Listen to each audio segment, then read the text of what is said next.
경례를 하면서 드라이버 라이센스를 보자, 이렇게 이렇게 보십시다 이런 말을 하는데, 이렇게 쳐다보니까 저를 향해서 한 말은 아니지만 이렇게 쳐다보니까 새파란 아이예요. 너무 젊은. 그래서 지나가고 나서 제가 옆에 있는 같이 동행했던 분들에게 물어봤죠. 아니 어떻게 경찰관 아저씨가 이렇게 새파란 아이가 경찰을 하냐고. 그랬더니 그분이 아이고 네가 늙은 거지. 원래 새파란 아저씨들이었어. 굉장히 무서운 아저씨였거든요, 경찰관 아저씨들이. 그런데 제가 오늘 이 교회에 와서 보니까 왜 이렇게 아직도 새파라신 거예요? 네? 몇 년이 지났는데. 물론 립 서비스입니다. 그걸 사실로 믿으시는 분들은 복이 쓰여지죠. 예. 저희가 신자라는 게 말이에요, 신자가 어떻게 되느냐라는 것에도 굉장히 관심이 있어야 되고 중요한 일입니다. 하나님을 믿는 사람이 된다는 일, 얼마나 귀중한 일입니까? 예수 그리스도를 나의 구주로 영접한다, 내가 그리스도의 백성이 되었다. 어떻게 그것이 되느냐도 굉장히 중요한 일입니다. 그러나 그 질문처럼 중요한 질문이 뭐냐면, 그렇다면 그 신자가 된 나는 누군가? 신자는 어떠한 내용을 갖고 있는 사람인가? 이것도 상당히 중요하다고 생각합니다. 왜냐하면 우리가 가끔 가다가 어떻게 무언가가 되기를 너무 생각하다 보면 그것이 가지고 있는 내용을 잊어버리고 너무 그것에만 매달릴 때가 있는 거죠. 예를 든다면, 가끔 그런 예를 들긴 하지만, 어떤 사람이 서울로 치면은 강남에서 한강을 건너가지고 지금은 자리를 옮겼지만 그 청와대가 있는 경복궁 자리를 가려고 합니다. 그러면 강을 건너야 되잖아요. 강을 건넌 다음에는 그 다음엔 삼각지를 거쳐서 서울역을 지나서 경복궁으로 가야 되는데, 그 사람이 그 가는 길을 잊어버리고 맨 처음에 자기가 강을 건너왔다는 것에, 강남에서 강북으로 건너왔다는 것에 너무 기분이 좋은 나머지 그 강을 건너온 자리에서 계속해서 왔다 갔다 하고 그쪽에서만 방황하고 서성이고 있다면, 자기가 왜 부름을 받았으며 어디를 가야 하며 내가 어떠한 사람인가를 잊어버리고, 자칫 잘못하면 거기서 계속 건너오는 사람들에게 빨리빨리 건너오라고 이렇게 그 시간을 보낼 수도 있습니다. 강을 건너와라, 이곳이 강북이다, 우리 집으로 치면 구원을 얻어야 된다, 여기 너무 강조를 둔 거죠. 여러분도 아시다시피 강 이쪽에서요, 강 저쪽에 있는 사람에게 빨리 이쪽으로 넘어라고 하다 보면 무슨 생각이 드냐면, 내가 저쪽으로 가야 되는데 내가 지금 잘못된 반대편에서 오라고 그러는 건 아닌가, 너무 오래 하다 보면 헷갈리는 거죠. 그래서 가끔가다 생각하는 거예요. 내가 혹시 저쪽으로 가야 되는데 이쪽에서 혼자 이러고 있는 거 아닌가, 그래서 글로 건너가야 된다고 생각하는 경우도 생기는 거죠. 그걸 가끔 우리가 뭐라고 말하냐면, 구원의 확신이 있는 것 같았는데 갑자기 구원의 확신이 흔들리는, 그 중에 굉장히 많은 케이스는 자기가 누구인가, 어디를 향해 가고 있는가를 잊어버리고 강에서 계속 건너오라고만 외치고 있을 때 가끔 우리가 그런 모습을 볼 때가 있습니다. 그래서 이번에 여러분이 우리가 누구인가를 다시 한번 생각해 봄으로써 내가 어떻게 어떤 자리에서 이 자리에 왔는가도 한번 같이 정리하고 생각해보는 그런 시간을 가지려고 합니다. 오늘 읽은 본문은 여러분이 너무나 잘 아는 본문이잖아요. 아마 여기에 대한 설교를 교회를 다니신 분들이라면 아마 수도 없이 들으셨을 거라고 생각합니다. 모세가 그 홍해를 앞에 놓고 이스라엘 백성들이 아니 도대체 우리를 죽이려고 그러느냐, 차라리 애굽에서 죽게 내버려 두지 왜 여기서 이렇게 애굽 사람들을 섬긴다고 한 우리들을 왜 여기까지 데리고 와서 여기서 죽이려고 그러느냐. 야, 하나님께서 모세야 걱정하지 말고 저들을 건너가게 해라. 그리고 지팡이를 앞으로 쫙 벌려가지고 바다를 건너게 해라. 이 유명한 이야기를 우리가 알고 있습니다. 여러분, 저희가 이 스토리에서 물론 스토리 자체가 가지고 있는 내용도 조금 다뤄야 되지만, 저는 여러분이 여기 있는 이스라엘이 바로 우리가 지금 생각하고자 하는 하나님의 백성의 모델 중에 하나라는 것을 우리가 알고 있기 때문에, 여기 하나님께서 하나님의 백성을 지금 형성하고 있는 이 과정에 이 이스라엘이라는 존재가 무엇인가를 한번 이 출애굽이라는 본문 전체를 통해서 우리가 한번 살펴보고요. 이러한 하나님의 백성으로 부름을 받은 이 이스라엘의 백성이 어떠한 위기에 빠지게 될 수 있으며 그 위기에서 하나님께서 어떻게 살아가야 하는 것이 정당한 하나님의 백성의 삶인가를 보여주시는, 어떻게 본다면 전체적인 한 구절에 있는 이 좀 현미경적으로요, 그 구절에 있는 단어 하나와 그리고 그것이 가지고 있는 의미를 캐내는 것도 너무너무 중요하고 재미있는 일이지만, 이번에는 출애굽기 전체를 통해서 하나님께서 성경 전체에서 말하고 있는 구원과 구원받은 하나님의 백성, 그리고 우리들이 어떠한 것을 지금 겪고 있는가를 함께 생각해 보려고 합니다. 여러분, 이스라엘이 맨 처음 하나님의 부름을 받았을 때 어디서부터 부름을 받았는지 한번 생각해 보셨으면 좋겠어요. 처음에 이스라엘이라는 백성이 형성되기 시작한 제일 처음은 누구로부터라고 생각하십니까? 물론 대답 안 하실 줄은 알고 있었어요.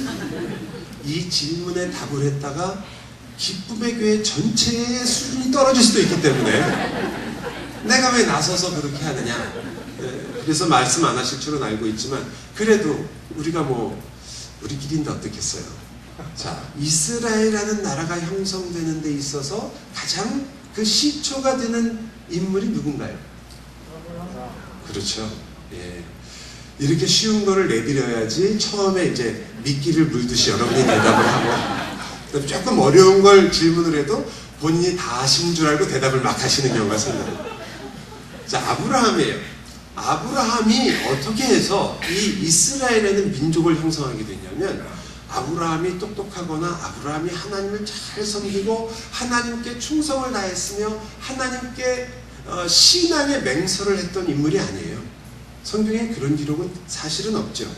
오히려 스테반 집사님이 설교할 때 나타나지만 하나님이 그에게 나타나셔서 그에게 이제 가자라고 불렀기 때문에 그가 응답해서 온 것으로 이렇게 나와 있습니다. 그 전의 기록에 대해서 우리는 전설로만 조금 알고 있을 뿐 사실은 거의 알려진 바가 많지 않습니다. 그런데 이 아브라함이란 인물이 나타나게 된 배경은 우리가 잘 알고 있습니다. 이번엔 조금 어려운 질문이겠죠. 아브라함이란 이야기가 나온 장수는 몇 장인가요? 처음 장수가 창세기, 거기까지는 다 아시죠? 몇 장? 내일 아침 쏩니다 제가. 창세기 실질적으로 이름이 나오는 것은 11장 마지막이죠. 그리고 12장에 가면 여러분이 그 좋아하는 너의 복의 근원이 될지라 라는 그 유명한 구절이 등장하잖아요. 11장에 아브라함 이야기와 쌍벽을 이루는 이야기 하나가 있어요. 어떤 이야기죠? 여러분이 이렇게 눈을 살짝 감으면 성경이 처음부터 창세기부터 계시록까지 쫙 그림처럼 펼쳐지지 않으시나요? 박성일 목사님이 목회를 15년 하신 거죠, 여기서. 14년 반. 보세요. 조금 깎는 건 여러분이 틀릴 때도 가만히 있으려고 그런 거예요, 지금. 15년 아니다. 14년 반이다. 조금이라도 줄이시려고. 15년을 하셔서 그 결과와 열매를 오늘 거두는 날입니다, 드디어. 자, 싹 보면 창세기부터 그냥 그림처럼 쫙 지나가시잖아요, 그죠? 그렇다고 그러세요. 그러잖아요. 거기 창조가 있고 유명한 사건이 노아의 방주 사건이 있고 그 다음 일어나는 중요한 사건이 뭔가요? 여러분이 성경을 읽을 때 야, 이건 굉장히 중요한 큰 사건이다. 뭐죠? 그게 바로 오늘 제가 질문한 11장에 나오는 사건이에요. 힌트, 말하고 관계 있습니다. 언어하고 관계 있어요. 바벨탑 사건이죠. 예, 바벨탑 사건이 11장에 등장합니다. 왜 이 두 가지가 쌍벽을 이루냐면 바벨탑의 가장 주요한 주제가 뭐냐면 바벨탑을 통해서 이 이스라엘이라는 나라가 형성되기 이전, 즉 이제 족장이 시작되기 전에 많은 사람들이 노아의 자손으로서 그들이 하나님께 다다르기 위해서 어떤 일을 했습니까? 탑을 쌓아서 하나님께 가고자 했습니다. 즉 밑으로부터 사람으로부터 시작해서 하나님께 다다르려고 했던 인간의 교만의 상징인 그 바벨탑이라는 게 등장하죠. 그러나 이것과 완전히 반대되는 이야기가 바로 11장 마지막부터 12장에 등장하는 거예요. 그게 누구냐면 아브라함이에요. 아브라함은 그 반대죠. 사람이 하나님께 간 것이 아니라 이것이 구원의 방법이 아니라 하나님의 구원의 방법이 아주 극렬한 대조로서 등장하는데 바로 하늘로부터 하나님이 하나님의 백성을 어떻게 합니까? 구별하여 불러내어서 그의 나라를 시작합니다. 구원을 이것처럼 멋있게 설명하는 게 어디 있겠어요? 우리가 아무리 똑똑하며 힘이 있으며 능력이 있어서 모든 것을 동원하여 바벨이라는 탑을 건설해서 하나님께 이르러보자. 우리가 하나님과 같은 그 자리에 가고자 하는 그 인간의 모든 욕망에 대하여 하나님께서 그것을 무너뜨리시고 이것이 진정한 구원이다. 하나님으로부터 시작된 구원이 시작되는 장면. 그게 아브라함입니다. 그 아브라함을 통하여 이루신 민족이 이스라엘이죠. 그래서 이스라엘을 출애굽기 4장에서 뭐라고 부르냐면 너희는 나의 아들이다. 왜 아들이라 부릅니까? 아들이다.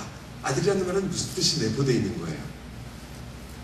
여러분이 아들을 얻으려면 뭘 하셔야 합니까? 너무 오래전 일이라 기억이 나지 않습니다.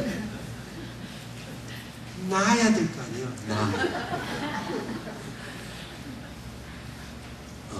의외로 말이에요. 저희가 이 성경을 공부하거나 이런 걸 하다 보면 의외로 성경을 잘 알기 위해서는 교양이 좋아야 된다는 걸 많이 생각을 하게 돼요. 여러분 지금 성경에 대해서 제가 물어봐도 전혀 이 아시는 이야기도 몇 가지 이렇게 약간 꼬여서 질문하면 헷갈리시잖아요. 여러분 결국은 성경을 매일매일 열심히 읽으신 증거도 별로 보이시지 못하시는데 지금은 아주 기초적인 교양 질문이었어요. 생물학 중에서도 가장 기초적인 아들을 낳으려면 뭘 해야 됩니까? 그러니까 여러분은 성경도 별로 안 보고 교양 과목도 안 보고 영화도 안 보고 드라마도 안 보고 뭐 하고 사세요? 주로 뭘 하고 사시는 거예요? 이제 이 아이를 낳는다는 것으로 아들이라는 표현을 한 거죠. 내가 너희를 낳았다. 즉 하나님께서 너희를 불러서 구별하여 나의 자식으로 삼았다. 내 아들이라 너는 나의 장자라 그렇게 얘기합니다. 자, 이 장자라는 말은 또 하나를 내포하는 말이죠. 장자라는 말을 일부러 한 이유는 뭐가 또 있다는 말인가요? 장자가 풀어 말하면 큰아들 아니에요. 맏아들. 맏아들이 있다는 말은 또 뭐가 있다는 말이에요? 여러분 아들을 소개할 때 저한테 큰아들이 있습니다. 그럼 뭐가 또 있는 거예요? 그렇죠. 둘째, 셋째가 있다는 말 아니에요. 저도 아들만 둘이거든요. 제가 정말 박 목사님을 제가 좋아할 뿐만 아니라 진짜 존경해요. 사실은 이 말은 제가 이런 데서나 하지 개인적으로는 못해요. 너무 간지럽잖아요. 네, 존경해요. 근데 그 존경은 하지만 그래도 제가 박 목사님보다 훨씬 잘난 게 몇 가지 있어요. 그 중에 하나는 키가 크다는 것. 잘난 건지는 모르겠지만 저 혼자 생각이죠. 두 번째는 저는 아들을 둘에서 그쳤다는 것. 저 집안은 사모님이 아들 넷을 키우시는 집안이에요. 얼마나 힘드실까. 눈물만 흘러요 매일. 근데 그 아들이 맏아들이라는 말, 그 외아들이 아니라 맏아들이라고 표현하는 것은 그 다른 아들이 있다는 뜻이에요. 하나님께서 이 이스라엘을 부르시는 장면으로부터 사실은 이스라엘의 아이덴티티가 어느 정도 결정돼 있어요.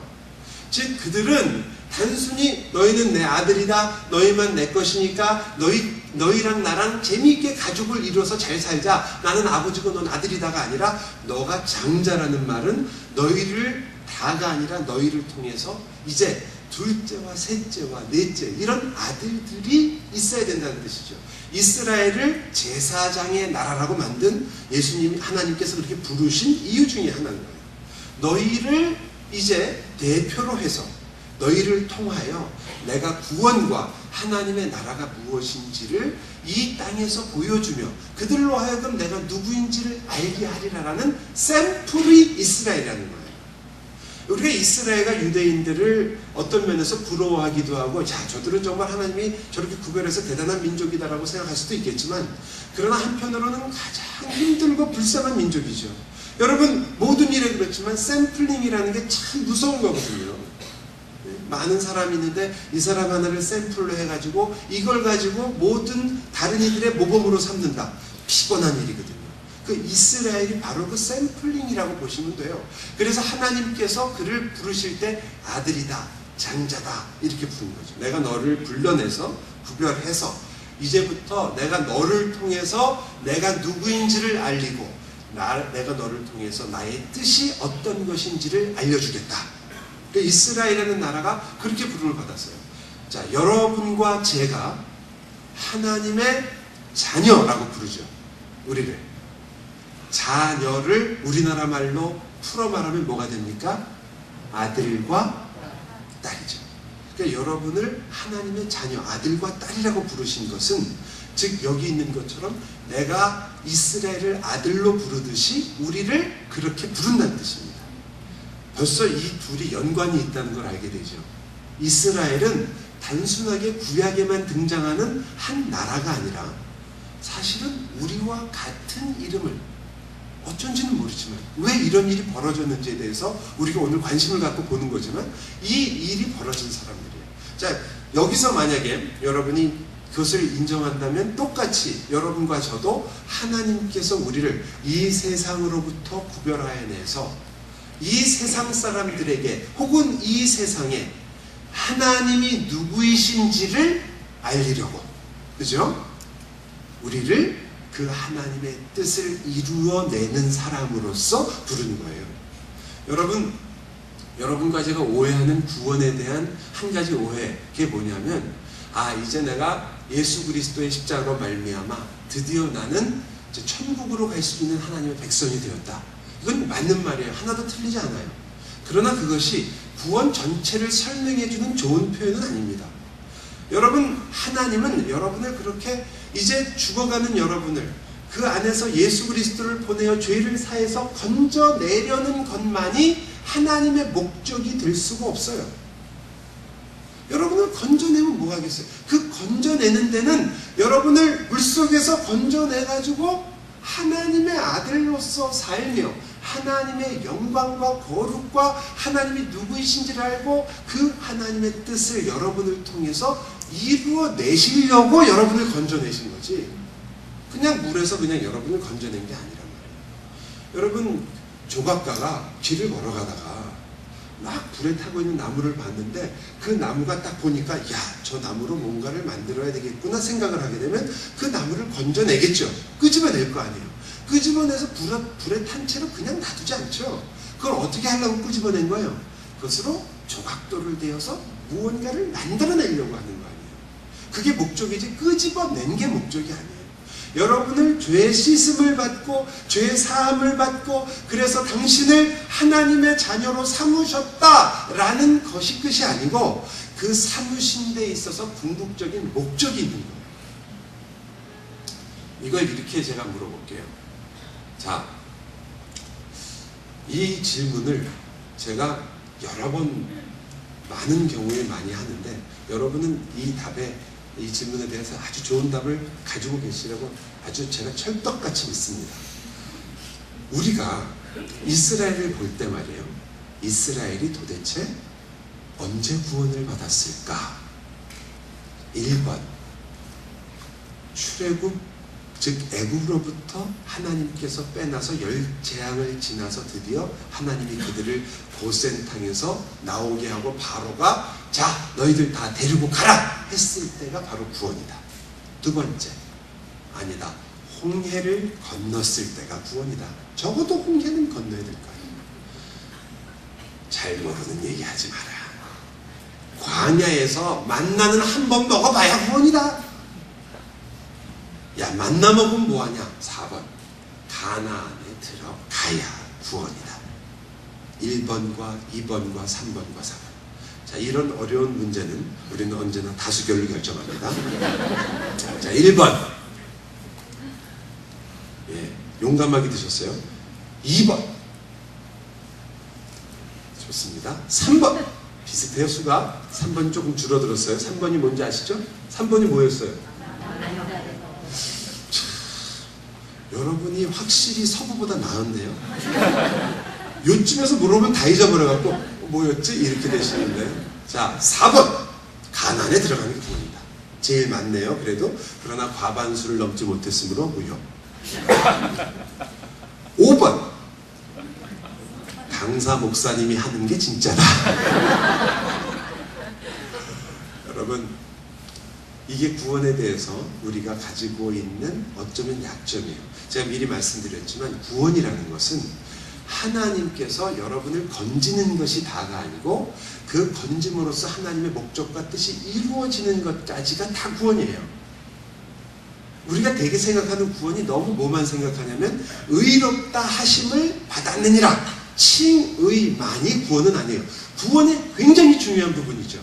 그러나 그것이 구원의 단은 아니에요. 구원은 여러분이 아시는 것처럼 우리를 의롭다 한 우리를 영화롭게 하였느니라, 로마서에 있는 말씀처럼 부르셨고 정하셨고 부르셨고 그를 의롭게 하셨고 영화롭게 하셨다는 그 전체가 구원이에요. 그렇다면 다시 한번 여쭤볼게요. 자, 어디가 이스라엘의 구원의 순간입니까? 첫째, 애굽에서 불러낼 때, 홍해를 건널 때, 광야에 갔을 때, 가나안에 들어갔을 때, 어디예요? 몽땅 다. 아직도 쫓아오지 못하시는, 오늘 밤이 다가도록 이 강의가 끝나지 않기를 바라시는, 제가 그렇게 좋으세요?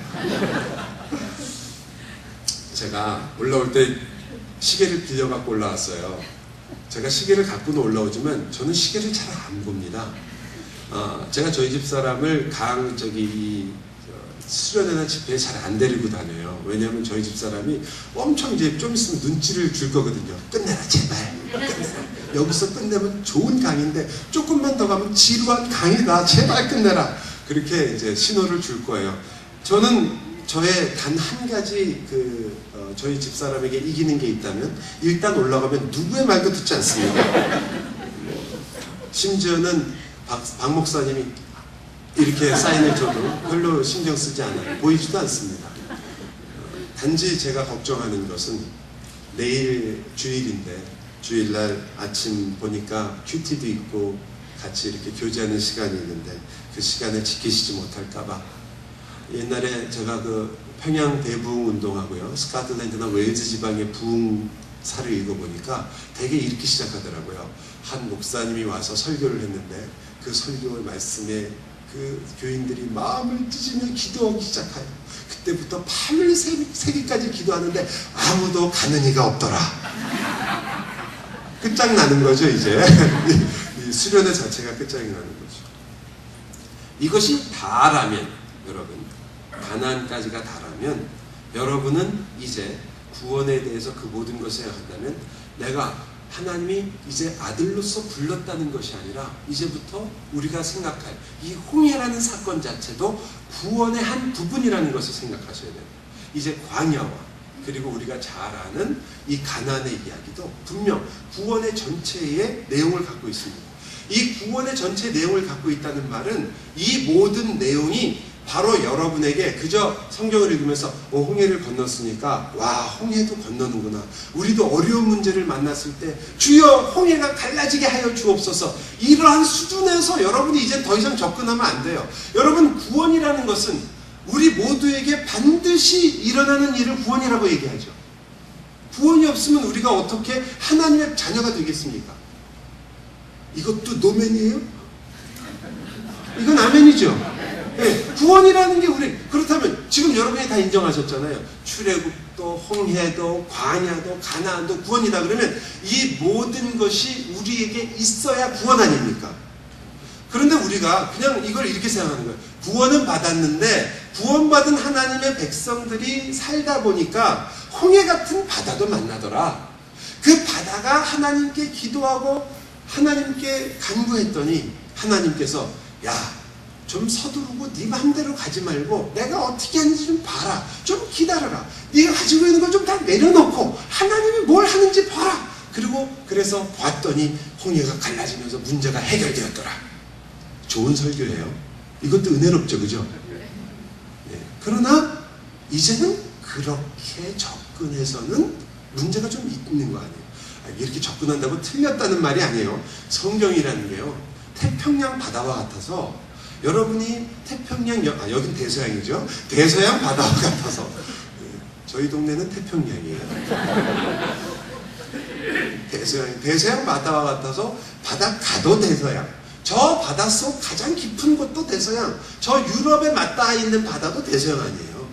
참 성경의 깊이라는 건 놀라워서 그런 것으로 은혜를 받을 수도 있지만, 여러분이 구원이라는 걸 좀 더 깊이 이해하게 되면, 아하, 여기서 내가 생각해야 될 것은 이것이 그냥 옵션으로 우리 삶에 일어나기도 하고 일어날 수 없는 일이기도 하고, 일어날 때 내가 그걸 어떻게 해결하느냐가 아니라 이거는 우리에게 반드시 있는 사건이에요. 홍해라는 건. 여러분, 홍해는 그러니까 이런 게 아니에요. 여러분, 그 홍해가 시작될 때부터 우리가 보면 아는데, 하나님이요, 이스라엘 백성을 건져서 고센 땅에서 나오잖아요. 나올 때 우리 같으면 어디로 인도할까 생각할 때, 여러분이 출애굽기를 조금만 읽으신 분은 다 아시지만, 하나님께서 이 이스라엘 백성을 놓고 고심하시는 흔적이 보입니다. 어떻게 고심을 하시냐면, 내가 이들을 가장 빠른 길, 한 보름이면 충분히 갈 수 있는 길로 인도할 수도 있다. 어떻게 가는 거냐면요, 이집트가 있는, 지금의 이집트가 있는 나일강이 있는 삼각주, 그곳에 고센 땅이 있습니다. 거기서부터 그냥 해안길을 따라서 올라가면 블레셋을 통과해서 곧바로 우리가 알고 있는 팔레스타인, 이스라엘 땅으로 들어가게 돼요. 그 길은 굉장히 짧은 길이어서 보름이면 갑니다. 그런데 일부러 성경이 얘기해요. 내가 그 길로 너희들을 데려가고 싶지만, 그러나 블레셋 그 땅 쪽으로 가면 너희들이 그들을 보고 전쟁을 해야 되니까 돌이켜 다시 애굽으로 돌아갈까봐 내가 이 밑으로 너희를 인도한다. 이렇게 얘기를 해요. 저도 그 성경을 읽으면서 처음엔 이렇게 생각했어요. 아, 하나님께서 이들이 너무나 연약하고 믿음이 아직도 없고 힘들어하니까, 그래서 하나님께서 이들을 그래서 블레셋과 싸우지 않고 갈 수 있도록 하기 위해서 이렇게 그냥 내려오게 한 것이구나 라고 생각했어요. 그런데 성경을 읽으면 읽을수록 점점 마음이 삐딱해지는 거예요. 여러분과 제가 조금 다른 점이 있다면, 여러분은 은혜가 풍성한 신자들이고요, 저는 몹시 삐딱한 목사라는 점이죠. 여러분은 성경을 읽으면 그냥 은혜가 되시는 분들이고, 저는 성경을 읽으면서도 매일 이게 왜 이런가 라고 생각을 참 많이 하는 편인데, 그것도 좀 바른 생각이 될 때도 있지만 삐딱할 때도 많아요. 그래서 이것도 삐딱하게 보기 시작하는 거죠. 하나님, 그 말이 맞다면 끌고 내려가서 적어도 가기 편한 길로 가야 되는 게 맞는 거 아닌가요? 여러분 어떻게 생각하세요? 아니, 그렇게까지 신경을 쓰셔가지고 블레셋과 싸울까봐 밑으로 데리고 오셨으면, 가는 길에 홍해가 있다면 뭐 다리가 하나 있다든지, 그것도 없으면 큰 배를 준비하신다든지, 아니면 그런 길이 아니라 건너가기 쉬운 길로 가든지, 그래서 이스라엘 백성들이 룰루랄라 하면서 갈 수 있도록 도와주셔야 될 거 아니에요. 그런데 어디로 데리고 온 거예요? 앞뒤가 꽉 막혀 있는. 자, 전쟁이라는 건 싸워서 이길 수 있는 확률이 있습니다. 그렇잖아요. 또 하나님이 도와주시면 이길 수 있는 거 아니에요. 아니, 이스라엘이 언제 전쟁을 자기 힘으로 해서 이긴 적이 언제가 있어요 도대체? 언제 있어요 이스라엘이 자기 능력으로 싸워서 이긴 적이 언제 있어요? 그런데 하나님이 왜 갑자기 이렇게 이스라엘을 배려하는 듯한 말을 하면서 끌고 간 데가 어디입니까? 홍해로 끌고 가신 거 아니에요? 홍해는요, 들어가면 어떻게 되는 거예요 거기서? 여러분, 우리가 대개 계산하기를 이스라엘이 민수기에 나오는 숫자가 60만이에요. 군인으로서 군대에 들어갈 수 있는 사람이 60만 대군, 우리나라 군대수랑 비슷한 60만 명이나 돼요, 장정이. 그러면 그 식구를 계산해서 150만에서 200만을 봅니다. 여러분, 200만이 바다를 건너간다는 걸 생각해 보세요. 그 바다가 얼마나 넓게 벌어져야 되는 거예요. 그리고 그 길을 여셨다는 것. 그 정도의 바다가 앞에 딱 버티고 있으면 어떻게 그걸 건너가겠어요? 그래서 어떤 분들은 이게 과연 이게 건너갈 수 있는 그런 바다에, 이게 혹시 그냥 얕은 바다가 아니었는가? 그래서 건너간 게 아니냐? 그건 말이 안 되죠. 한 주일학교에 한 학생이 주일날 출애굽기를 공부하고 집에 돌아오는 거예요. 어머님이 앉혀놓고 물어봐요. 야, 오늘 뭘 배웠냐? 이스라엘 백성들이 홍해를 건너가지고 드디어 광야로 하나님이 원하시는 가나안 땅을 향해 가는 걸 배웠습니다. 그래? 어떤 걸 배웠는데? 이스라엘 백성들이 막 가다가 보니까 홍해가 나타나서, 그래서 이 모든 사람들이 어떻게 하면 좋을까를 모르니까 모세가 걱정하지 말아라 그러더니 이제부터 나무를 베어와라. 나무를 쫙 베어오니까 저쪽에서는 배를 만들고 이쪽에서는 다리를 치기 시작해서 다리를 하나씩 하나씩 하더니 드디어 그 홍해를 건널 다리를 다 지은 후에 이스라엘 백성들이 그 다리를 건너서 쫙 건넜습니다. 그렇게 배웠어요. 그러니까 어머니가 깜짝 놀라는 거죠. 야, 너 정말 주일학교 선생님이 그렇게 가르쳤어? 그러니까 아이가 어머니를 보면서 그러는 거예요. 근데 엄마, 선생님이 말한다고 하면 엄마 진짜로 놀라서 기절할걸? 그렇게 얘기해도 믿기 어렵다 이거죠. 지금 그 일, 여러분이 지금 성경을 하나님의 백성으로 믿으시니까 이걸 들으시면서 바다가 갈라졌지라고 생각하시는 건데, 생각해 보세요. 예수님이 무리를 걸으셨잖아요. 맞죠? 여러분 믿으십니까? 믿음이 좋으시죠? 자, 그러면 세상 사람들한테 가서 물어볼게요. 예수님이 무리를 걸으셨답니다. 믿으십니까? 믿을까 안 믿을까요? 말이 되냐 그게. 중력의 법칙을 무시하고 이게 어떻게 물속으로 사람이 더 빠지지, 어떻게 그 물을 장력이 뭐 어쩌고 저쩌고 안 되죠. 자, 그러면 누가 정상입니까? 둘 중에 누가 정상이에요? 우리라고 우기고 싶죠? 그러나 우리가 정상이 아니죠. 저쪽이 정상이에요.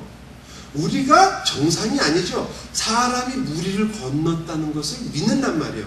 우리가 그러면 과학적으로 그것이 증명되었기 때문에 믿는 게 아니잖아요. 그렇죠? 불가능한 일은 아니지만 과학적으로 증명할 방법이 있어서 믿는 게 아니라 누구를 믿는 거예요? 하나님이신 예수 그리스도를 믿죠. 왜? 예수 그리스도가 나를 위해서 하신 일은 겨우 무리를 사람이 걷는 일보다는 도저히 비교할 수 없는 기적을 일으키셨습니다. 나라는 인간이, 나밖에 모르는 인간, 그리고 내 죄를 도저히 해결할 수 없는 내 인간이 무슨 방법을 써도 할 수 없는 인간. 제가 결혼할 때 저희 집사람하고 7년을 연애해서 결혼했어요. 7년을 쫓아다녔어요. 7년. 그때 전도사가 결혼한다는 건 하늘의 별 따기였거든요. 뭐가 볼 게 있어요. 앞으로 뭐 잘 먹여줄 거예요. 그렇다고 뭐 제가 뭐 그 무슨 특별한 능력이 있어가지고 뭐 이렇게 끌어당기는 힘이 있어요. 그러니까 그저 충성 봉사로 7년을 내가 뭐 야곱의 마음을 가지고 참다 나는 끝까지 그 7년을 아직도 기억납니다. 신세계 백화점 3층 여자 화장실 그 앞에서 이 가방 하나 들고 이렇게 기다렸다. 그때 혹시 저를 보신 분들은 기억하실지 모르겠어요. 화장실 다녀오시옵소서. 그리고 제가 선서했어요. 이 여인네를 내 아내로 맞아 내가 아플 때나 기쁠 때나 슬플 때나 건강할 때나 죽도록 뭐 퍼플이 되기까지 사랑하겠다. 분명히 서약했거든요. 그런데 제가 그렇게 사랑한다고 고백했는데 그거 못 지키던데요. 아파가지고요. 저희 집사람이 아파서 누워있어요. 그래서 뭐 여기가 아프다 저기가 아프다 그래서 처음에는 뭐 여기도 주물러주고 저기도 주물러주고 뭐 그러다가 두 번째 날은 여기가 아파. 근데 아직도 안 나고 여기가 쑤시고 뭐 여기가 타이레놀 먹었어? 째려보던데요.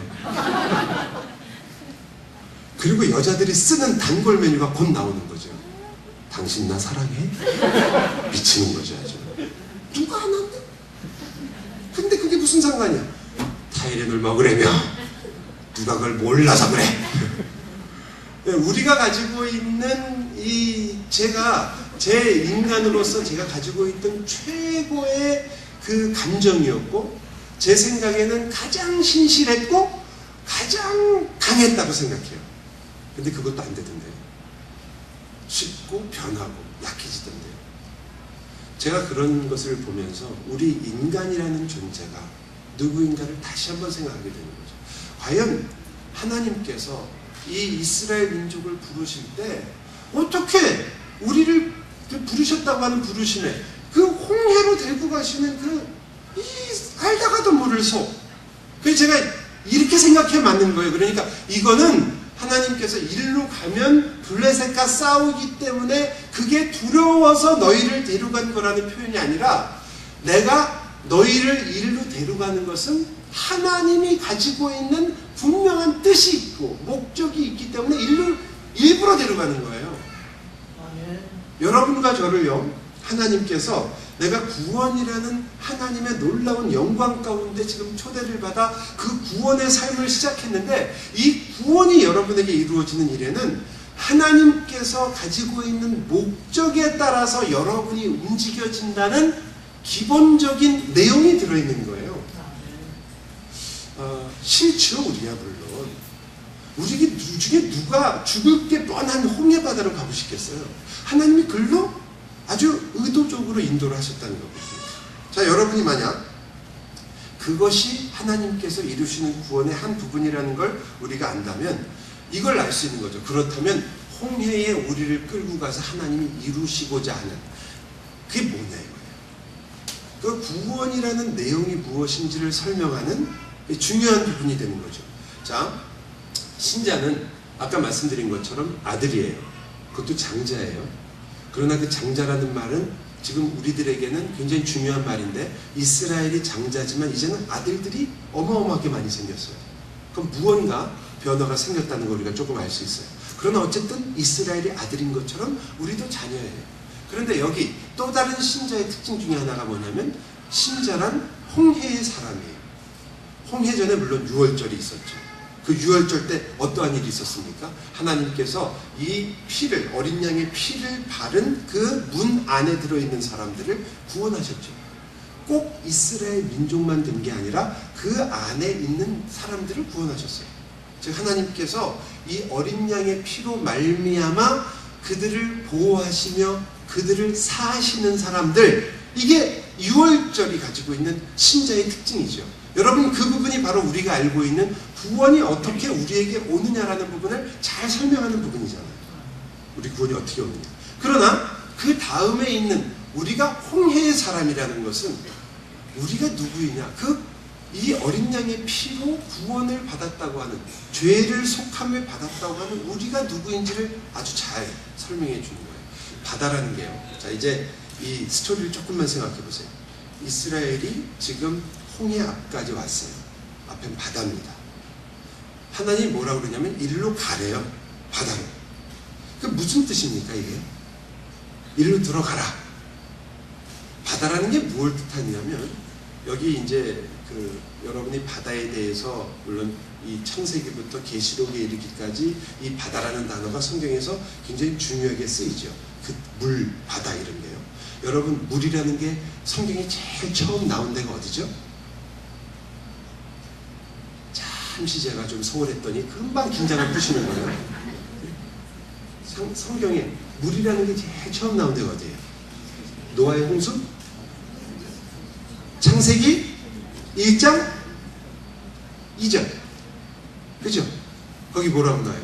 수면 위에 하나님의 신이 운행하시니라. 물이 처음 등장하죠.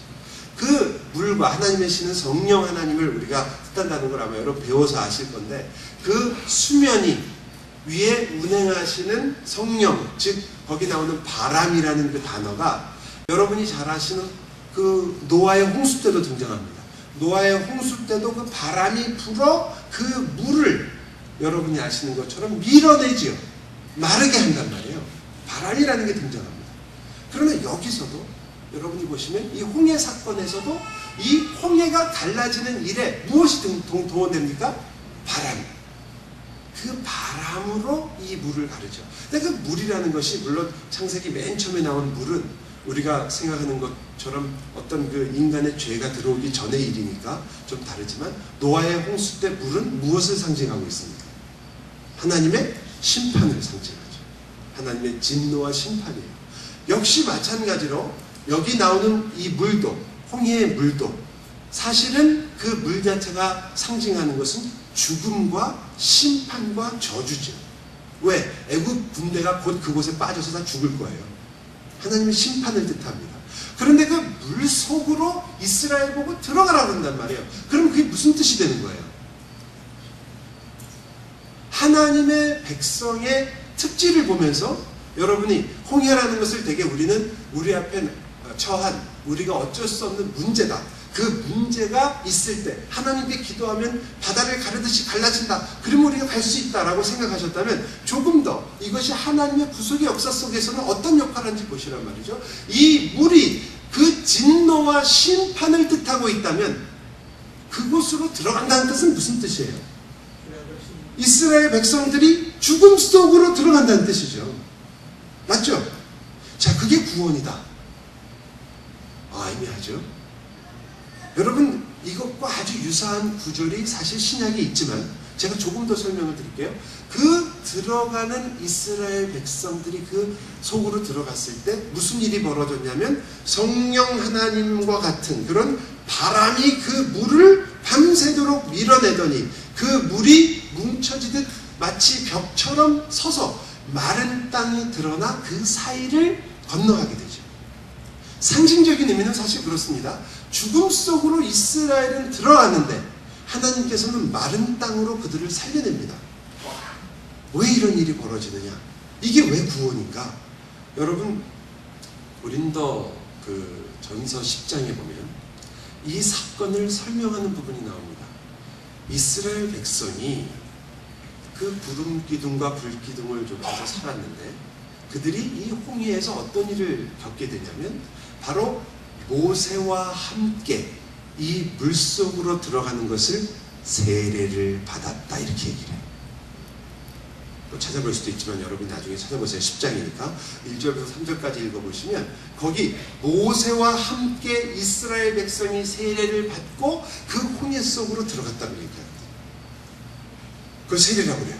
즉 이 모세가 실질적으로 일어난 일을 성경이 말하는 대로 푼다면 이런 거예요. 그 안으로 들어갈 때 그 물이 갈라진 내용의 중요한 부분은 우리가 생각하는 것처럼 와 물이 갈라졌다. 여러분이 10개라는 영화를 봐도 기억나는 게 그거잖아요. 물 쫙 갈라진 거. 거기를 쫙 걸어가는 거. 그러다 보니까 이 물이 쫙 갈라졌다고 생각하는데 사실 그 영화에도 좀 나오긴 해요. 그 영화의 그 장면을 기억하시는 분이 있을지 모르겠어요. 하늘로부터 무언가가 그 바닷물 속으로 싹 들어가는 듯한 그 이 뒤에 배경에 나오는 그림이 나오면서 물이 갈라져요. 기억이 안 나시죠? 여러분, 배너라는 영화의 첫 장면은 기억나세요? 뭐였죠? 이건가요? 배너의 첫 장면 기억 안 나시죠? 배너 그럼 뭐만 생각나세요? 달려라 달려! 네? 그것만 생각하시는 거예요. 쉽게도 쫙 갈라진 것만 생각하시면 안 돼요. 배너의 첫 장면은 그 예수님이 탄생할 바로 초기에 베들레헴으로 마리아와 요셉이 가는 장면이 첫 장면이에요. 기억나세요 이제? 무슨 관심이 있으시겠어요? 성경이면 성경, 영화면 영화. 우리가 아는 것은 뭐 그밖에 없습니다. 자, 여러분 이 일에서 저희가 바로 그 부분이 뭘 말하냐면 시편에서는 이렇게 얘기해요. 위로부터 하나님의 손이 우리를 건져내셨다 그래요. 즉 우리가 생각하는 건 물이 갈라졌다를 자꾸 생각하는데 물이 갈라졌다고 생각하니까 심판과 저주가 있는데 그걸 싹 피하게 해줬다 이런 뜻이 아니라 사실은 모세라는 사람의 중심으로 해서 그 안에서 우리가 다 세례를 받았다. 세례라는 것은 물속으로 들어갔다는 뜻 아니에요. 우리가 물을 뿌린다는 의미, 즉 그 의미는 물에 우리가 완전히 잠겼다는 것과 같은 상징적 의미잖아요. 아신다 모르신다. 여러분은 참 이번에 너무 복이 많으신 분들이에요. 이런 훌륭한 강사를 모시고 언제 끝날지도 모르는 이 홍해 이야기를 여러분이 이 스토리가 왜 중요하냐면 여러분이 홍해 이야기를 알고 있는 걸 조금만 더 그래픽화해서 잘 보시란 말이죠. 우리는 대개 홍해 그러면 갈라져서 마른 땅을 걸었다라는 게 그림이에요. 틀린 거 그림 아니죠. 그렇기 때문에 무슨 생각을 하냐면 그래 하나님이 우리가 죽을 수밖에 없고 어려운 그 문제를 쫙 갈라서 해결해 주셨구나. 그 사이를 지나간다라고 생각을 해요. 그러나 세례라고 표현한다는 말은 무슨 뜻이냐면 그 바다 속을 지났다는 게 중요한 거예요. 그 바다가 너희들에게 떨어졌다. 그런데 그 떨어진 바다를 위로부터 하나님의 손길이 너희를 건져냈다. 어떻게? 모세와 함께 너희가 세례를 받음으로 살았다라고 그래요. 모세는 누구를 상징하고 있습니까? 여러분이 매일 예수 그리스도 중심의 말씀을 항상 강조받으시니까 알 거 아니에요. 모세가 누구의 그림자입니까? 이런 질문에 여러분이 저를 째려보시면 안 돼요. 이건 여러분에게 기회를 드리는 거예요. 지금 우리가 지금 잘하고 있거든요. 자, 예수 그리스도란 말이에요. 모세가 구약의 성경에 있는 이 인물들은 사실은 이 사람들이 주연이 아니고요. 이 사람들은 계속해서 앞으로 나올 주연이 등장할 때까지 클로우처럼 어떤 수수께끼에 감추어진 것처럼 보여주는 그림자들이거든요. 그 모세가 이 이스라엘 백성이 그 모세와 함께 모세 안에서 살아났다 이 말이죠. 그 모세가 뭘 다 받은 거냐면 그 바닷물이 가지고 있는 진노, 심판을 그 모세가 받은 거예요. 여러분, 세례에는 죄를 씻어주는 의미가 있습니다. 하이델베르그 요리문답에도 나오고 우리가 잘 알고 있는 웨스트민스터 문답에 나오는 것처럼 죄를 씻어주는 분명히 그 요소가 있습니다. 왜냐하면 씻는 거니까요. 너희의 죄를 예수 그리스도의 이름으로 씻는다. 근데 그 씻는다는 의미 속에 뭐가 또 있냐면 그 물 안으로 들어간다는 것은 그 물, 율법의 저주 아래, 이 우리의 죄 때문에 오는 저주 아래 우리가 들어간다는 의미도 있는 거죠. 그래서 여러분이 세례를 받을 때 그 의미를 생각한다면 대단한 일이죠. 여러분을 물 아래, 즉 저주 속에 들어가게 하는데 그때 무슨 일이 생기냐면 하나님께서 위로부터 하나님의 손길이 이 모세의 그 위에 물이 떨어지는 것을 모세가 몽땅 다 받고 그와 함께 그 허리에 있는 모든 이스라엘 민족은 모세 때문에 그 물을 받지 않고 그 안에서 구원을 받는 거잖아요. 언더스탠더. 왜 이 부분을 제가 이토록 강조하냐면 여러분과 제가 예수 그리스도께서 지금 우리가 세례를 받을 때든지 실질적으로 상징적으로요, 또 우리의 삶 속에서 세례를 받는다는 우리가 누군가라는 말은 여러분과 제가 이 죽음을 경험한 사람이란 뜻이에요. 하나님의 진노와 저주가 여러분을 피해간 게 아니에요. 하나님의 저주와 진노를 피할 것은 아무것도 없어요. 어떻게 피할 수 있겠어요? 그 진노와 저주가 여러분에게 떨어졌는데 그 물이 여러분을 덮었는데 여러분은 마른 땅을 걸었어요. 어떻게? 그 예수 그리스도, 모세가 그렇게 했듯이 예수 그리스도가 그 모든 진노와 죄와 그리고 모든 것을 받으셨단 말이죠. 여러분은 그 안에 같이 있었던 거죠. 그게 바로 우리들이 된 거예요. 여러분과 제가 신자가 누구냐? 왜 홍해의 사람이냐? 우리는 신자의 특징은 뭐냐면 우리는 이 죽음이라는 바닷속으로 들어가는 사람들이에요. 두려워하지 않고. 왜? 예수 그리스도께서 그 죽음과 심판과 진노를 받으시기 때문입니다. 이것을 바울은 너무나 명료하게, 그리고 우리가 들으면 들을수록 좋은 말로 이렇게 표현했습니다. 내가 그리스도와 함께 십자가에 못 박혔다. 십자가라는 사건 자체가 예수님의 세례 사건이에요. 하나님의 진노가 예수 그리스도에게 떨어진 거죠. 그때 우리도 거기에 같이 박혔다. 그거잖아요. 십자가라는 건 저주의 상징 아니에요. 지금은 우리가 십자가를 여기다 들고 다니지만 상당히 어떻게 보면 그 성경대로 한다면 여기다 들고 다니면 안 되시고 꼭 하시고 싶으시면 등에다 달아야죠. 십자가를 지고 가야 됩니다. 그죠? 앞에다 다시면 안 되고 뒤에다. 내일부터는 다 여기다 등에다 다시고. 그게 맞는 거죠, 사실은. 그런데 여러분이 십자가라는 것이 그 저주와 진노를 예수 그리스도에게 그래서 받으심으로 우리도 그 저주와 진노를 그 안에서 다 경험하고 그 모든 것으로부터 이기고 승리한 사람이 되는 거예요.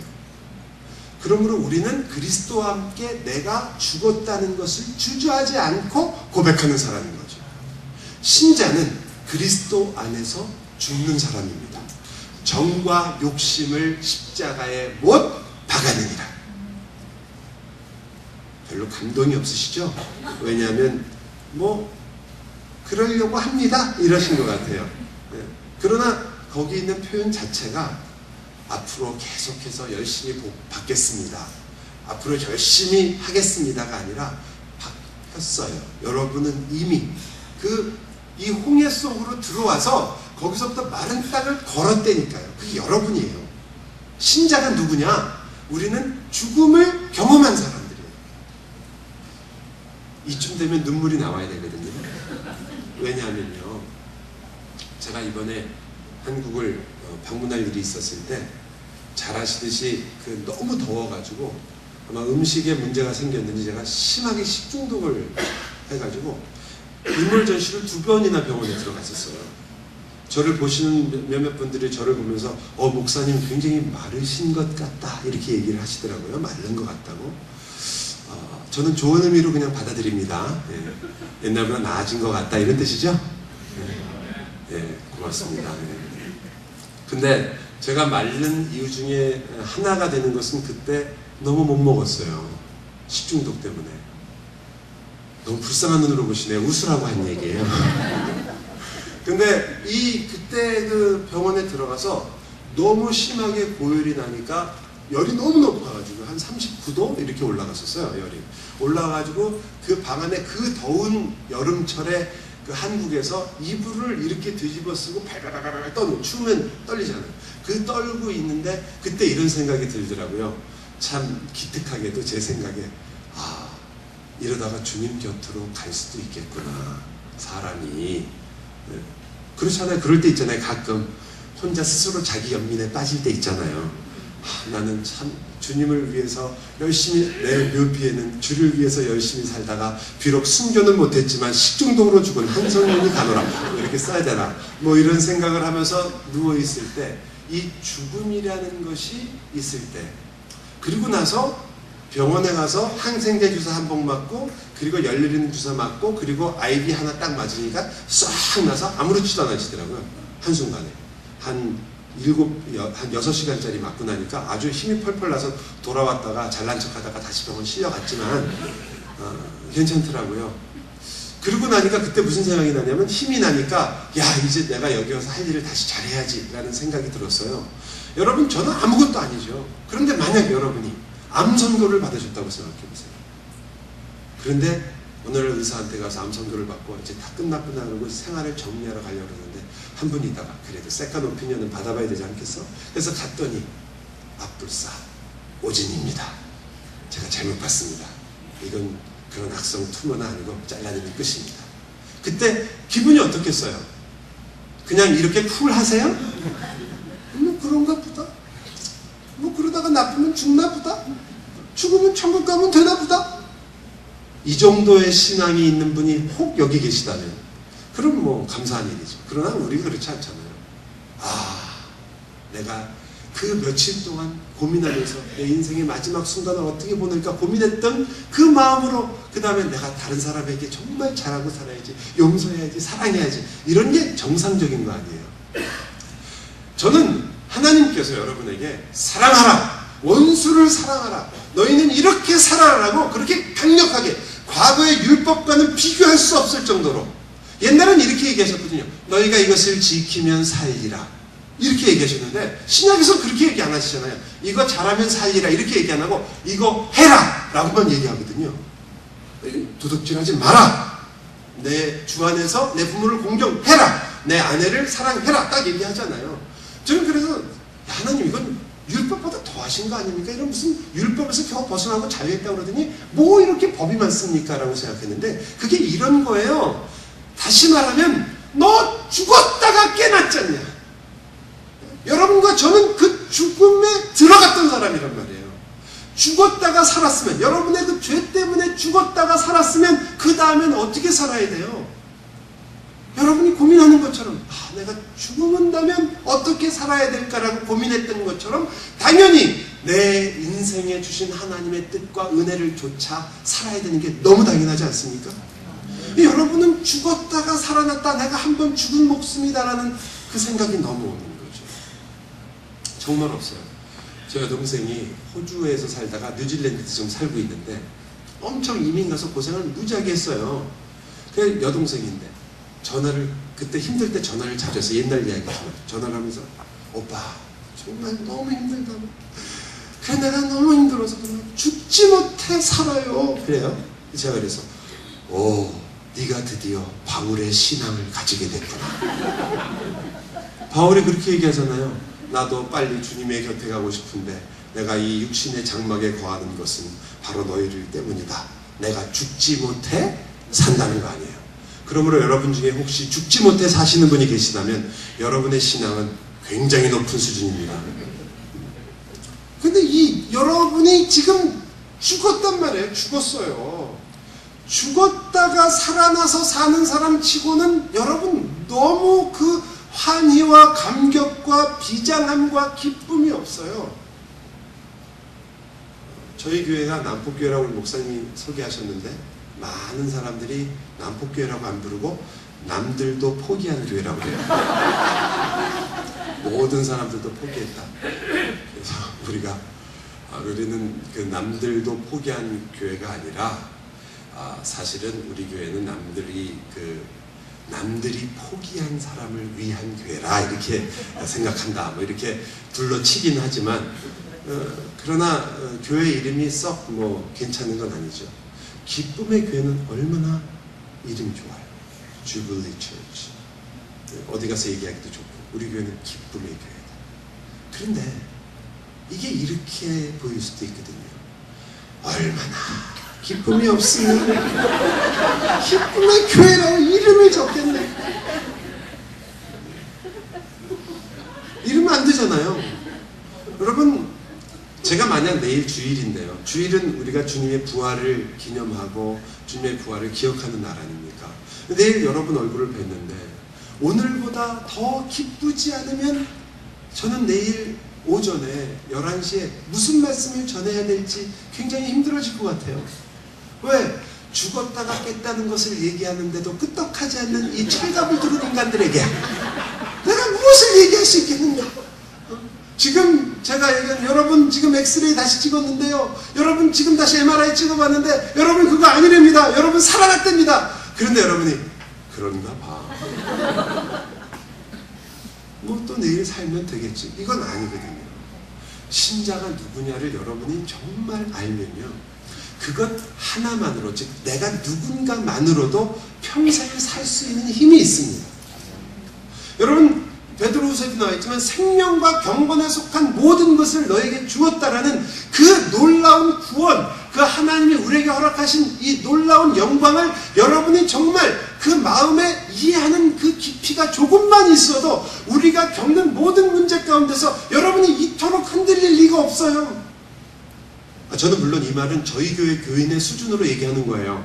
이 교회는 수준이 높다는 걸 제가 알고 있어요. 안 흔들리시죠 여러분은? 끄떡 없으시죠? 동해물과 백두산이 마르고 닳도록이죠? 저희 교회는 남산 위에 저소나무예요. 철갑을 두른데. 전번에 박서영 목사님 저희 교회 와서 설교를 하실 기회가 있었거든요. 그래서 제가 설교가 끝날 때까지 물어보지도 않고 아직까지도 안 물어봐요. 설교할 때 기분이 어떠냐. 절대 안 물어봐요 저는. 남산 위에 저소나무 철갑을 두른 듯.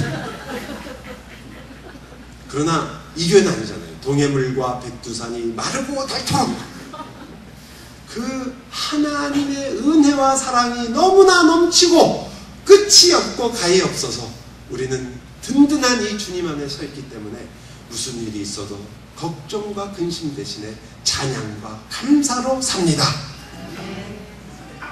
4명 아멘 하네.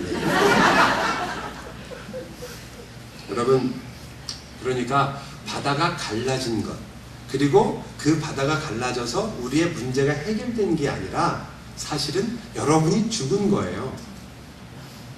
여러분이 죽었어요 거기서. 그리고 다시 그 마른 땅을 건너서 저쪽 반대편으로 올라오라고 그러거든요. 다시 여러분이 새로운 피조물로 살아난 곳이에요. 홍해가. 여러분은 정말 새로운 피조물이라는 그 의식이 있으십니까? 내가 새 것이다. 나는 새 사람이다. 이 홍해를 건넌 사람이 가지고 있는 이 특징, 신자의 가장 기본적인 이 놀라운 이 하나님의 언어, 너희는 새로운 피조물이라, 새 것이 되었다. 여러분 거울을 아침마다 보시면서 어떻게 생각하세요? 나는 새 것이다. 쭈글쭈글한 새 것이다. 금이 간 새 것이다. 머리가 하얘지고 있는 새 것이다. 아니에요. 여러분은 정말 새 것인데, 여러분이 딱 거울을 보시면서 여러분이 만약에 어떤 주름이 생겼다 이 생각이 드시면 여러분은 아직 기쁨의 교회 교인으로 등록하시면 안 돼요. 딱 보시면서 이야 주름이 또 생겼네. 겉사람은 후패하나 속사람은 새롭다. 어서 주름아 많이 생겨라. 아니 이게 성경적인 거 아닌가요?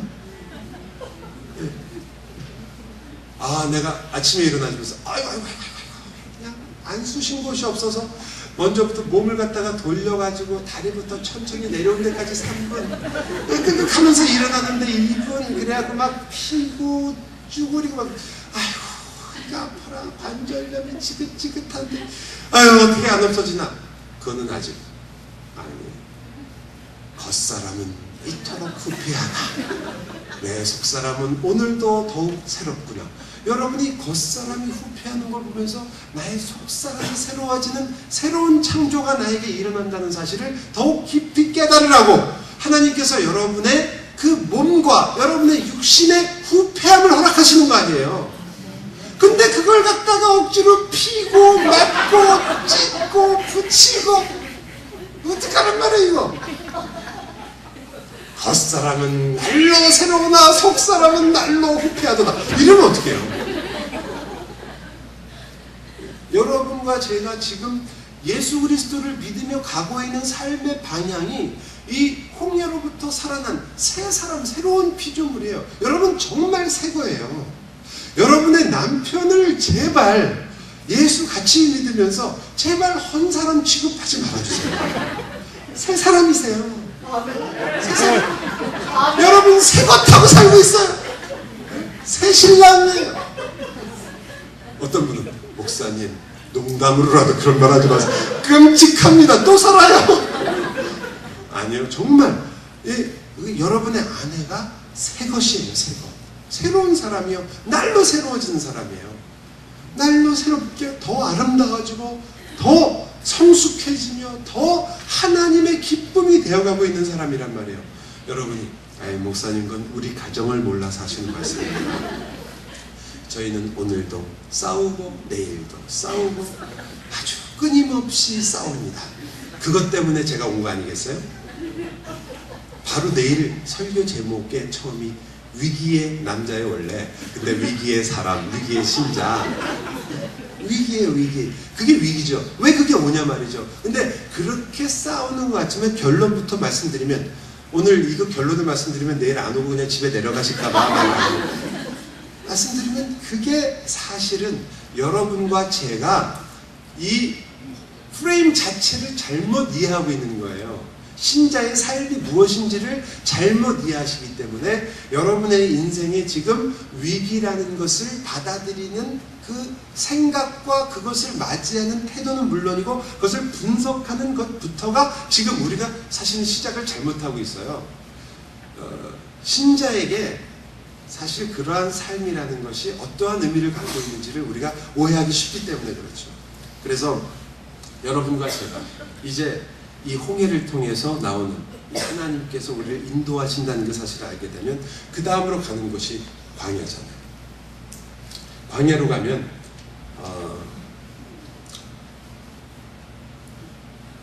10시부터가 그 프로그램이죠. 제가 한 10분 정도 있는데 원고의 절반이 끝났어요. 항상 그래요. 하지만 이번에는 이게 끝나지 않더라도 시간을 맞추어서 중간에 잘리더라도 연속극이 그렇듯이 어차피 내일도 할 건데, 그죠? 오늘이 마지막 날 마지막 신간이면 제가 끝을 보지만, 그때도 제가 말씀드렸거든요. 저는 웬만해서는 2번 이상 한 교회에서 부르지 않아요. 그러니까 제가 박성현 목사님을 존경할 수밖에 없는 거예요. 왜냐하면 끝을 보고 가버리니까, 아니 뭐 어때요? 하고 싶은 얘기 하고 안 부르면 그만. 그리고 안 부를 걸 생각해서 하고 싶은 말 다 하는 거죠, 그냥. 근데 그냥 첫 시간이니까 괜찮단 말이에요. 그 광야에 나가면 하나님의 손길, 구원이 어떤 것인가를 보여주냐면, 그것이 매일매일의 삶 속에서도 우리의 구원을 이루어가는 만나와 메추라기와 반석의 물이 있다는 걸 알게 되죠. 그것도 구원이란 말이에요. 여러분, 이것을 신명기에서 뭐라고 표현하냐면 정말 놀랍게 표현해요. 제가 성경을 읽으면서 야, 여기가 정말 대단한 것이다 라고 생각한 것 중에 하나인데, 광야에서 살면서 너희의 옷도 헤어지지 않았고 너희의 발도 부르트지 않았다, 그렇게 설명하거든요. 근데 그래서 제가 야, 하나님이 우리끼리 얘기지만 뻥쟁이 40년인데 옷이 하나도, 도대체 단벌로 얼마나 오래 산 거야. 에이, 신발도 헤어지지 않았다. 이 말의 표현이 무슨 뜻인가를 잘 몰랐어요, 제가. 그게 아니라 이 말이 이런 뜻이에요. 더 놀라운 뜻인데, 옷이 헤어지지 않고 신발이 뭐 닳지 않았다, 이 의미가 갖고 있는 건 뭐냐면, 이들이 결국 이 광야에서 산 삶이 어떤 삶과 같으냐면, 이러한 일이 일어날 수 있는 것은 그들이 젖과 꿀이 흐르는 땅에 들어가야 그들이 경험하는 거거든요. 그렇잖아요. 거기에 들어가야 그들이 누릴 수 있는 안전이요, 거기에 가야 그들이 누릴 수 있는 기쁨이요, 즐거움이요, 그리고 항상 하나님의 보호를 받는 건데, 그런데 그게 지금 어디에서 일어났냐면 이 광야 땅에서 헤매고 있는 이 사막에서 일어난 거예요. 그 광야에서 시편 23편을 쓴 거예요. 어떻게 해요? 내가 너를 푸른 초장으로 인도한다. 광야에서 이스라엘 백성이 걷던 그 길은 초장이 된 거죠. 이스라엘이 걷던 그곳에는 쉴만한 물가가 생긴 것이고, 하나님께서 어떻게 하시냐면 정말 마지막에 줄 그 가나안의 기쁨과 즐거움을 지금 광야를 살고 있는 이스라엘에게 허락하시고 누리고 있는 겁니다. 여러분이 누구시냐? 바로 이런 사람들입니다. 여러분은 지금부터 하나님 나라를 위해서 열심히 살고 그 나라를 세우기 위해서 애쓰고, 하나님의 나라를 여러분과 기쁨의 교회 모든 교우들이 그냥 집에 있는 벽돌 하나씩 갖고 와가지고 주님 헌금으로 세웁니다. 주님 나의 봉사로 하나님의 교회를 세웁니다. 하나님의 나라를 세워나갑니다. 그리고 나의 헌신, 나 이런 걸로 하나님의 교회를 삐까뻔쩍하게 세우는 게 아닙니다. 하나님의 교회를 여러분이 세우는 게 아니에요. 여러분이 하나님의 교회입니다. 여러분이 하나님의 나라예요. 여러분을 하나님이 세우시는 겁니다. 우리가 하나님의 나라를 벽돌 가져다가 쌓는 게 아니에요. 여러분이 벽돌이에요. 그 여러분을 다듬어서 그 벽돌 속에서 집을 지어가도록 하나님이 매일 갈고 닦아내신단 말이에요. 그게 여러분이거든요. 그 광야에서 하나님 나라에서 이루어질 그 성전, 하나님의 나라의 그 주님께서 거하시는 그 전을 지금 여러분의 인생 속에서 이루어 나간다는 면에서 여러분은 누가 되는 겁니까? 여러분이 바로 하나님이 거하시는 전이 되는 거죠. 여러분이 그 전에서 만나와 메추라기와 그 반석에서 나오는 물을 지금 누리고 있는 사람이란 말이에요. 그 신자예요. 여러분, 그건 여러분이 기도를 열심히 해서 여러분에게 주어지는 게 아니고, 여러분이 성경 공부를 많이 했기 때문에 주어지는 게 아니라, 신자라는 존재가 가지고 있는 여러분에게 주어지는 내가 누구냐라는 존재의 아이덴티티란 말이에요. 여러분은 천국을 오늘 사는 사람들이에요. 그러면 못 사는 게 뭐가 되는 거예요? 여러분이 만약 천국을 내가 사는 사람인데 내가 혹시라도 놓치고 있다면 놓치는 것만큼 뭐가 되는 겁니까? 손해가 되는 거죠. 놓치는 것만큼. 여러분, 내가 주머니에 1000만 금이 있으면 뭐예요? 1000만 불이 있으면 뭐예요? 여러분이 그게 돈인 줄을 모르면 어떻게 쓰겠어요? 저기서 물건을 사야 되는데 돈을 내야 되는데 돈인 줄 모르고 이게 웬 이상한 종이 쪼가리인가 라고 알고 있다면 여러분 그 물건을 살 수가 없잖아요. 그 물건을 사서 물을 마시고 싶은데 1불만 내면 되는데 여기 몇만 불을 가지고 있어도 이게 종이라고 생각하고 돈이 아니라고 생각하고 있으면 이게 낼 수가 없으니까 물을 못 마시는 거예요. 그러면 누가 손해입니까? 이게 무언지를 깨닫지 못하고 있던, 가지고 있는 가치는 너무나 많은데 뭔지를 모르고 있으니까 그걸 어떻게 하겠어요? 다이아몬드가 있으면 뭐합니까? 다이아몬드가 무슨 가치를 가지고 있는지 모르는데 여러분이 지금 여러분이 가지고 있는 가치가 무엇인지를 모르는 것만큼 손해를 보는 건데 여러분은 여러분이 가지고 있는 가치에 대해서 그렇게 큰 관심이 없어요. 여러분은 여러분이 가지고 있는 가치보다 뭐에 관심이 더 많냐면 내가 더 가지고 싶은 것에 관심이 너무 많아요. 요거 내 사업의 문제 요거 어떻게 해결되는 거, 내 자식의 문제, 내 돈의 문제, 물질의 문제, 내 건강의 문제, 혹은 내 답답한 문제, 요것을 어떻게 해결해 줄까? 즉 나는 이 물을 얻기 위해서 갖고 싶은 어떤 것을 소유하기 위해서 여러분의 관심은 거기에 쏠려 있고 내가 가지고 있는 가치 안에 이미 그것을 충분히 능가할 만한 것이 갖고 있다는 것을 너무 쉽게 잊어버려요.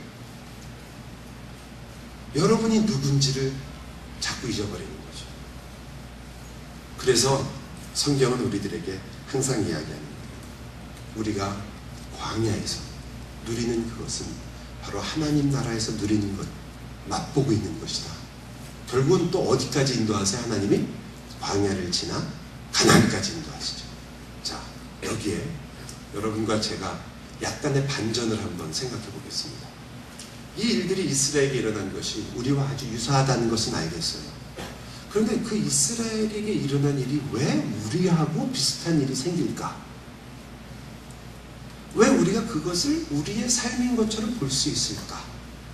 여러분 일단 이것이 그저 여러분이 성경을 읽으면서 야 이스라엘도 이렇게 사는 것처럼 우리도 보면은 홍해 그래 우리도 홍해를 만났을 때 이스라엘처럼 이렇게 하면 돼 라고 얘기하는 것은 여러분이 성경을 읽으면서 혹은 여러분이 콰이트 타임을 하면서 이게 이런 뜻이니까 나도 이렇게 살아야겠구나 라고 느낀다는 면에서 참 좋은 태도입니다. 그러나 여러분 조금만 더 생각해 보시면 그런 것은 여러분과 제가 삼국지를 읽으면서도 할 수 있는 것 중에 하나예요. 삼국지에 보면요, 여러분이 혹시 그 삼국지에 이 유비라는 음흉한 사람이 나오는 거 아시죠? 유비. 그리고 유비와 함께 그 조자룡이라는 아주 훌륭한 장수가 이 유비를 섬기는 장수가 나옵니다. 장비도 훌륭하고 관우장군도 유명하지만 조자룡도 아주 맹장이었죠. 그 아두라는 아들이 있었는데 유비에게요. 그 아들을 이 전쟁터에서 이 총나라가 밀릴 때 그 조조의 대군이 쳐들어왔을 때 아들을 구하지 못하고 퇴각을 하는 바람에 아들을 적진에 놓고 왔습니다. 조자룡이 그것을 보고 달려 들어가고 그 아들을 품에 안고 막 싸워가지고 그래가지고 그 100만 대군을 뚫고 나와서 그 아들을 탁 유비한테 딱 바칩니다. 유비가 그 아들을 탁 받자마자 땅에다 팍 패대기를 치면서 이 자식 너 때문에 위대한 장수가 하나 죽을 뻔했다. 물론 다 쇼죠, 그죠? 자식이 귀하지 무슨 장수가 그렇게 귀하겠어요. 그러나 그 이야기를 보면서 그 이야기를 보면서 우리가 큐티를 한다고 생각해 봅시다. 그게 성경이 아니라고 생각하니까 여러분 큐티가 안 되겠지만 큐티를 한다. 얼마나 많은 교훈을 우리가 배울 수 있어요. 그 스토리 하나만 해도 거기에서도 우리가 우리가 인생을 살고 우리가 하나님의 백성으로 살 때 우리도 이렇게 조자룡과 같이 그 아들을 위해서 생명을 바치듯이 우리도 하나님을 위해서 생명을 바쳐야 됩니다. 하나님은 우리를 어떻게 사랑하시냐? 그 아들을 내팽겨쳐 우리를 위해서 땅에 버리듯 우리를 사랑하신 분이 바로 하나님이다. 이 하나님의 은혜를 우리가 어떻게 보답할고? 이만하면 거의 성경 수준 아닌가요? 불명스럽죠 물론. 그러나 여기가 이런 것이 바로 우리가 성경을 읽으면서 여기서 멈춘다면 우리가 조금 더 봐야 된단 말이에요. 좋은 의미지만 많은 교훈을 얻을 수 있지만 하나님도 나왔지만 그러나 거기서 우리가 더 나아가야 이 삼국지가 아닌 성경의 특징을 우리가 이해해야 되는 게 뭐냐면 이 이야기, 이 이스라엘의 이야기가요 사실은 우리에게 올 수 있는 이야기가 아니에요. 어떻게 이스라엘 이야기를 여러분이 큐티에서 내 것으로 삼을 수가 있어요? 이 책에 있는 걸 우리가 삼국지를 보면서 깨닫듯이 그런 교훈을 얻는 것이 다라면 괜찮지만, 여기서 정말 여러분의 생명을 얻는 책으로 본다면 어떻게 여러분하고 이스라엘의 관계가 있겠어요?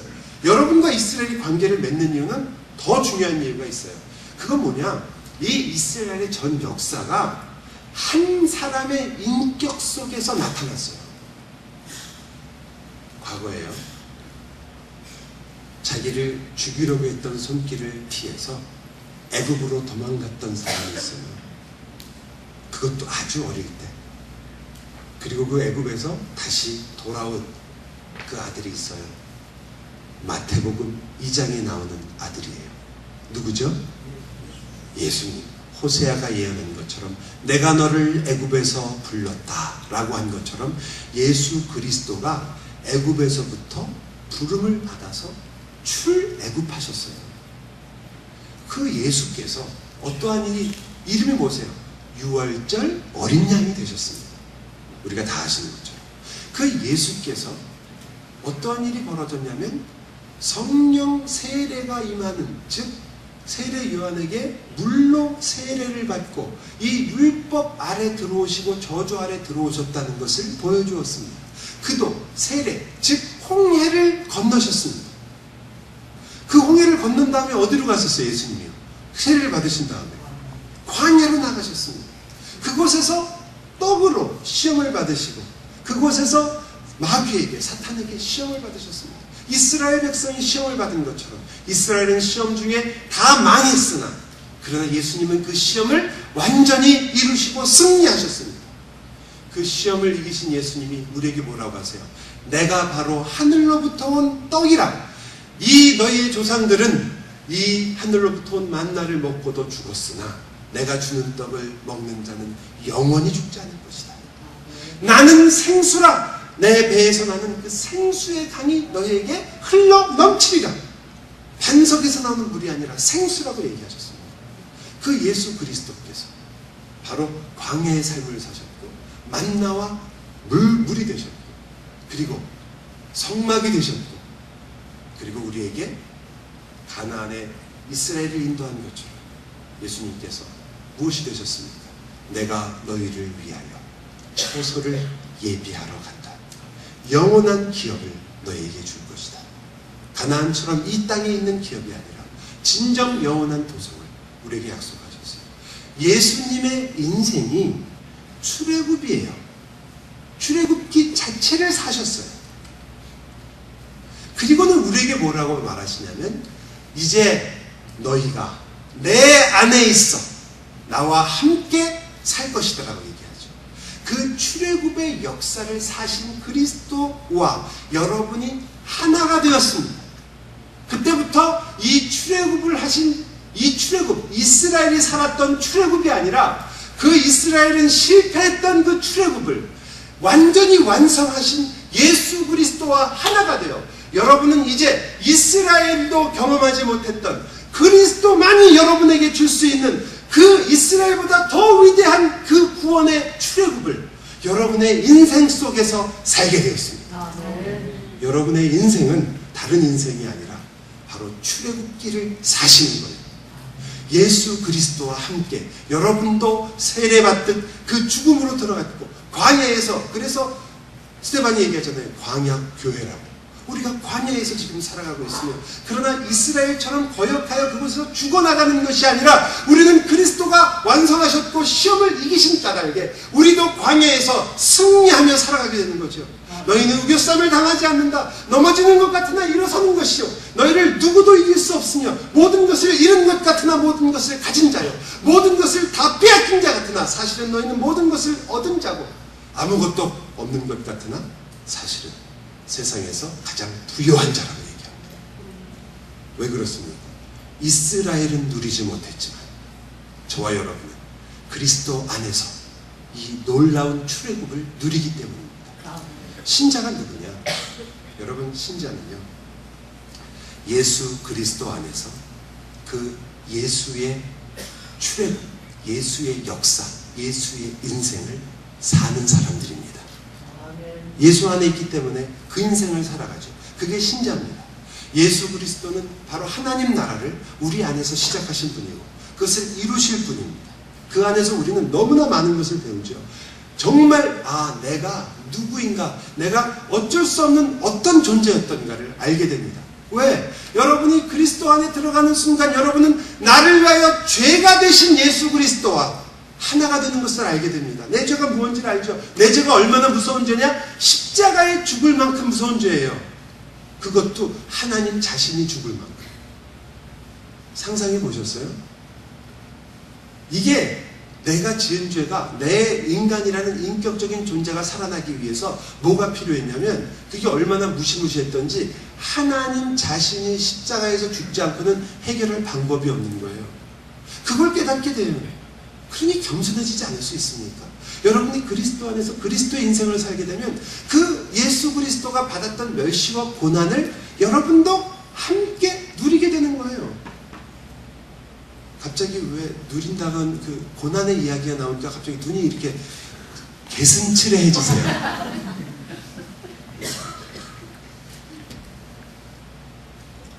우리가 죽을 수밖에 없는 죄인이라는 거 다 기도하고 말씀하십니다. 정말로 그렇죠? 그걸 깨닫는 거죠.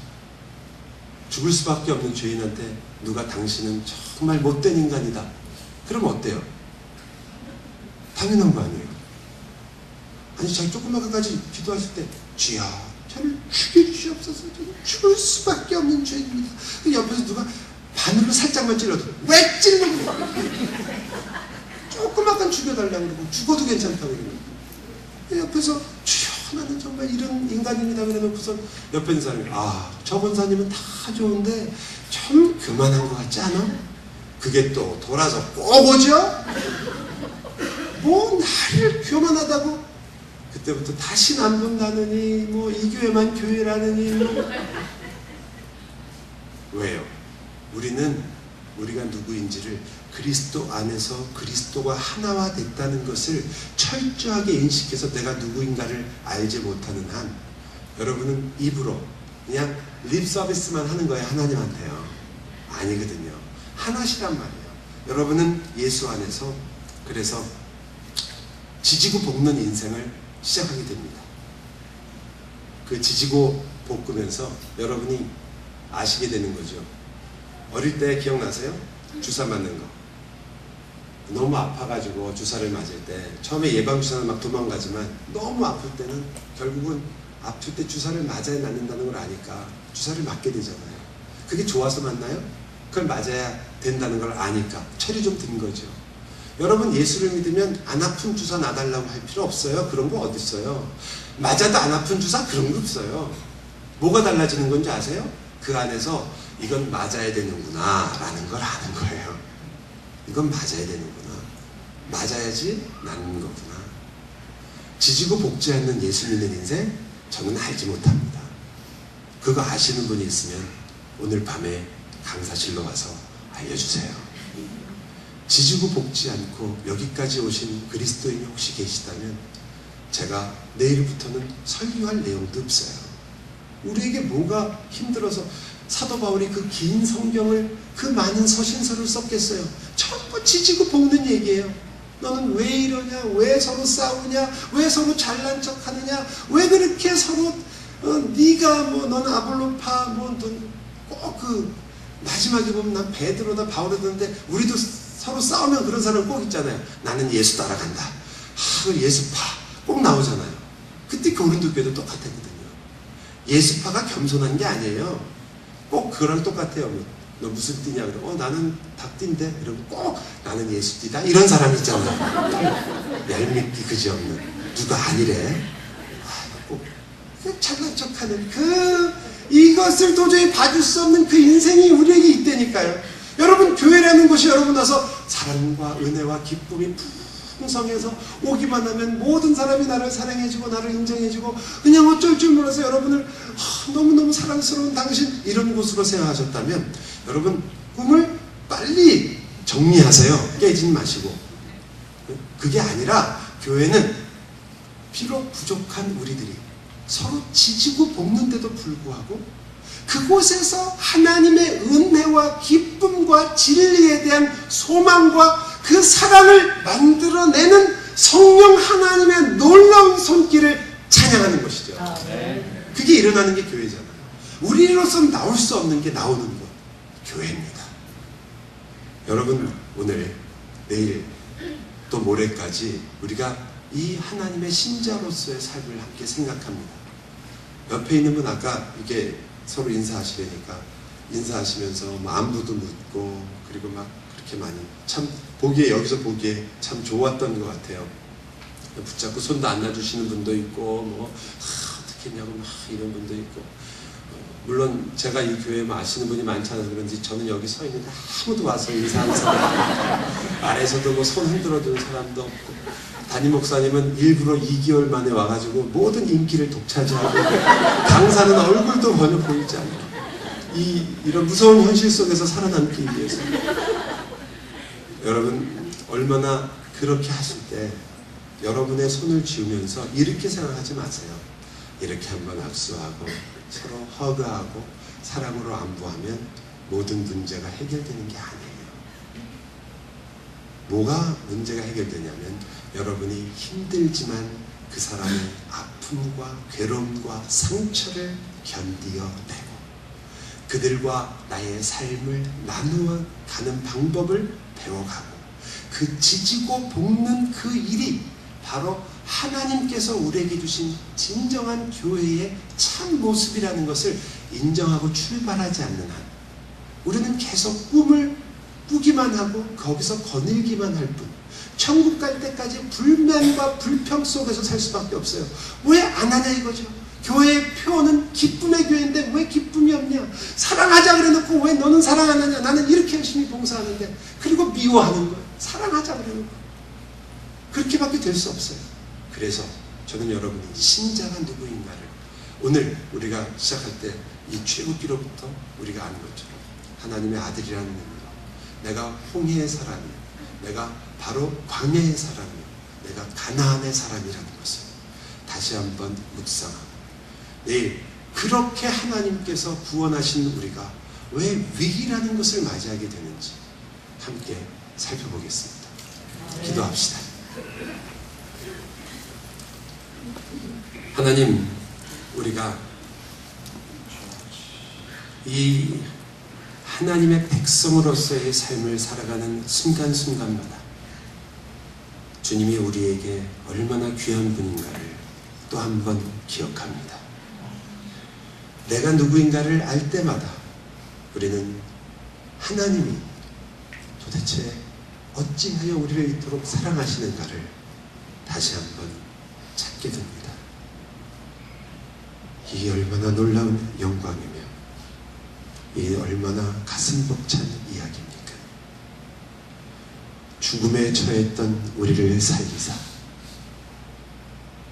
우리로 하여금 이 거룩한 길을 걷게 하셨으니 아버지, 우리를 그 영광의 손에서 놓지 마시고 이 귀한 시간을 들여 이곳에 온 주의 백성들에게 하나님의 그 은혜와 자비의 자락을 보여주시고 그 사랑의 풍성함을 알려주시고 성도가 함께 누리는 그 은혜의 하나님의 깊이와 넓이를 깨닫는 시간이 되게 하여 주옵소서. 아버지, 사랑합니다. 감사합니다.